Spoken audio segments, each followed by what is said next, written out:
Hello, welcome to another edition of IMO Bastani with me, Aaron Bastani, at Aaron Bastani on Twitter. As ever, thanks so much for watching. Today I want to talk about the British political system, how it's interacting with the EU referendum set to take place later this week. I want to talk about the past, the future, maybe even the present, and where we go after the results of this referendum, whatever the outcome. So Westminster, let's start with that terrible word. Westminster has been almost a byword for stability, some would say inertia, political inertia, over the course of the last 2 centuries, particularly in the last 100 years, right? Particularly since the expansion of the franchise. So whilst the rest of the continent, so the story goes, was succumbing to fanaticism, extremism, both on the left and the right, Britain stayed on that same line. For some people, that's because of British people's small c conservatism, their rejection of extreme ideologies, of utopian ideas and values. That's clearly crap, okay? To put it bluntly. The reason why Britain never had the rise of insurgent parties of both the left and the right was because of its electoral system, of course, right? First past the post, which, just like with the United States, means you're always going to have 2 parties, right? One of government, one of opposition. But notwithstanding that, what we're seeing, I think, is a complete collapse of the Westminster system. Slow, but it's happening. Round 1 was independence referendum last year, and then of course the SNP winning almost all the seats available to them in Scotland north of the border in May. Round 2, Jeremy Corbyn winning the Labour leadership against all odds. Now we're looking at round 3, the EU referendum and the unbottling of a very dangerous, pernicious, popular nationalism of the right. That popular nationalism is potentially undermining all of the presumptions that we have in regard to the 2 main parties, Labour and the Tories. So with the Tory party, for instance, 70% of people that voted for Cameron last May are now set to vote to leave. 70% of people that said, I want this guy as PM, now know they're going to make a decision this week, which means this guy has to resign. But guess what? It's not the Tories that decide this thing. It's going to be the Labour voters. And polling is telling us that around 40% of people that voted Labour last May look set to vote out. They want Britain to leave the EU.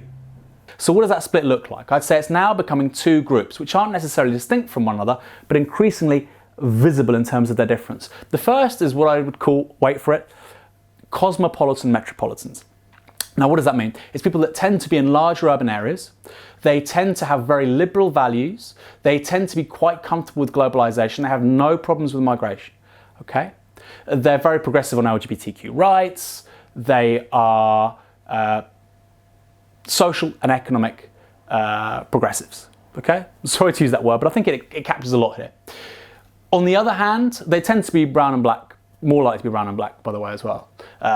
Their racial composition is a bit different to the rest of the country. They tend to be younger. By the way, this is the bedrock of the Bernie Sanders vote, it turns out, in the United States over the last year.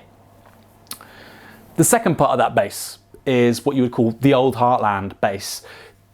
It's overwhelmingly in former industrial and mining areas. It's whiter. They have a greater sense of grievance around globalization. At the moment, that's being understood through the frame of migration increasingly. They're more socially conservative. Now, I'm not going to adopt some terrible cliche and say these people are all xenophobic or racist or homophobic. Far from it. We've seen amazing historical alliances actually between labour movements in precisely these areas and progressive movements around LGBTQ rights, for instance. I'm not saying that, but they're clearly more socially conservative than that first group, the metropolitan or cosmopolitan metropolitans, okay?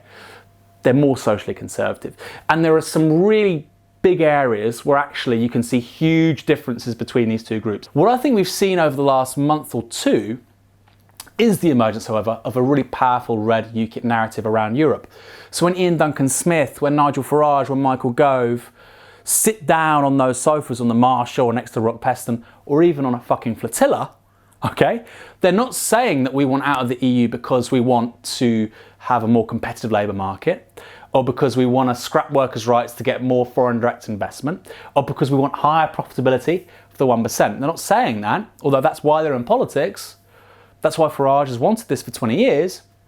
They're saying things like, if we leave the EU, we can give more money to the NHS. If we leave the EU, we can spend more money on social housing. If we leave the EU, workers' wages won't suffer.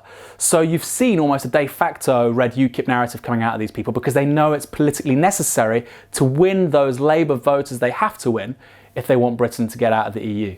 So the answer to all of this kind of coming apart of the Labour support base, the emergence of red UKIP narratives, for people like Tom Watson, Rachel Reeves, Tristram Hunt, they say, look, we have to appeal to these concerns around migration. We want to win back, we want to solidify this vote. We've got to pivot right on migration, right? And Europe and freedom of movement. Two things. First of all, this vote does not trust Labour on these issues anyway. Okay? Labour can say all the racist things it wants. What turns out is that actually nobody trusts them anyway, so don't bother saying them. I know they don't believe them anyway, really, most of them. Furthermore, more importantly as well, there's a zero-sum game here. Because if you want to appeal to a certain sentiment with one half of the base, you're going to piss off the other half. Because like I've said, they're pro-migration, they're pro-globalisation, more or less. So I would categorise myself as somebody in that first element of the movement base, right? I would say I'm a Cosmo, Metro Cosmo, whatever you want to call it. Sorry, I know it sounds like a cocktail. I've tried my best. As usual, it wasn't good enough. I come from mixed racial heritage. I live in a big city. I have vaguely left-wing opinions, as some of you may know from watching certain videos talking about fully automated luxury communism. So I obviously fit that bill, okay? I'm in that demographic. But what I would say to other people who are in that demographic is that we can't write off the second element of the movement base, right? We can't write off the heartlands and just say, go screw yourselves. Because without them, our movements, our ideas, our values can't be represented in institutions, in government, in laws, okay? Can't happen. So we need to get them back on board. Now that doesn't mean we tack right like Tom Watson and Rachel Reeves and Tristram Hunt on migration. Far from it. We do not give 1 inch on migration. But what we say is that, look, we know what you're feeling. We know your grievances on housing, on pay, on public services. You're right. What's more, you've been totally unrepresented for the last 30 years. You're even right about globalisation. It's not working at the European level, and it's certainly not working at the global level, right? And this is something the Liberal left doesn't really do. They're pretending that everything's hunky-dory with the EU, with the WTO, with the IMF. It's not working for the Global South, and increasingly, it's not working for the 99% in the Global North either. So you say that you recognise all of these problems, and then you offer a solution. And you say, look, it's not migrants. What do you really think is going to happen in this country if no migrants come in? And if we have zero migration? And if we deport loads of people? What do you really think is going to happen? You may feel better for a week or 2 weeks or a few months. But clearly that's not a new political settlement for rising living standards for most people for 10, 20, 30 years. The solution therefore has to be economic. So what does it look like substantively, that economic solution, that offer? Well, I would say it has to be about economic policy, industrial policy, labour policy. First aspect, minimum wage has to go up to £12 an hour, okay? Everybody over 16, all adults that are working, £12 an hour. None of this weird, if you're over 21, you get more than somebody who's 18, even though you're doing the same job. It's ridiculous. Ditto apprentices. If you're working, £12 an hour. Spend more money on enforcing that. So if there are employers out there who pay their workers less, buddy, you're going to prison, hopefully for a long time. Because there's no bigger scumbag out there than somebody who's willing to pay their employees less than those people need to live a decent life. It's despicable. It should be treated as such, okay? And I'm a prison abolitionist saying this, right? So, higher wage, better enforcement, closed shop unions. Now, why closed shop unions? What is a closed shop union? Closed shop unions are basically, if you're an employer and you want somebody to work for you, they have to join a union. If you're a worker and you want a job in a particular place, you have to join the union. No option, okay? Just like there's no option with paying tax, there should be no option with joining the union. Why is that a solution to what we're confronted with? Well, if you've got very transient labour markets, both across Europe but also within Britain, right? People coming from the north to work in London, people coming from Germany to work in Wrexham, wherever. You've got very transient, mobile, globalised increasingly labour markets. The best defence against low pay in that context is a closed shop. Closed shop. That sorts the problem out, okay? So you've got wages, labour policy, icing on the cake for me, housing. Now this is the big offer. Yes, we'd have rent caps around, in private rental. I think that's really crucial.